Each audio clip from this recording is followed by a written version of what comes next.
In today's video, I'm going to teach you how to add personalization on Shopify.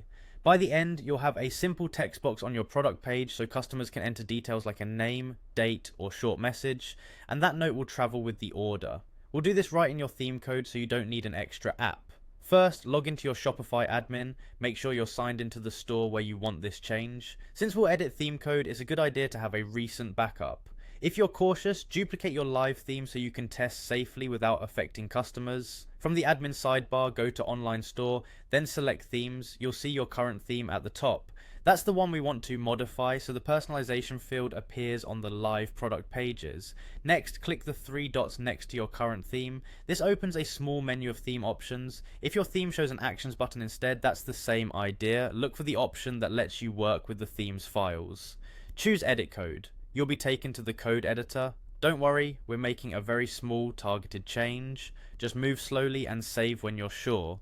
In the left sidebar, open the sections folder and locate the product information section file.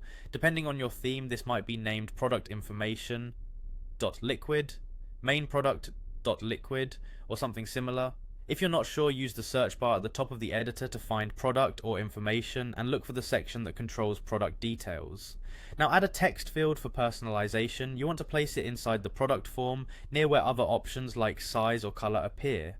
Use a line item property so the note is attached to the cart item.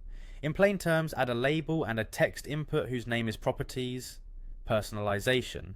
For example, a label that says personalization and an input with a helpful placeholder like enter your name or message. You can set a character limit and if needed make it required, but keep it customer friendly and accessible by pairing the label and input. If your theme uses blocks, add it right in the block that renders product form input so it inherits your theme's styling.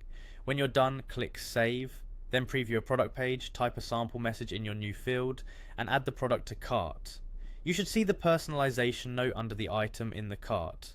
If you don't, the field might be outside the product form. Move it between the form tags and try again. That's it, you've added a clean, reliable personalization field on Shopify that flows through to the order, ready for fulfillment.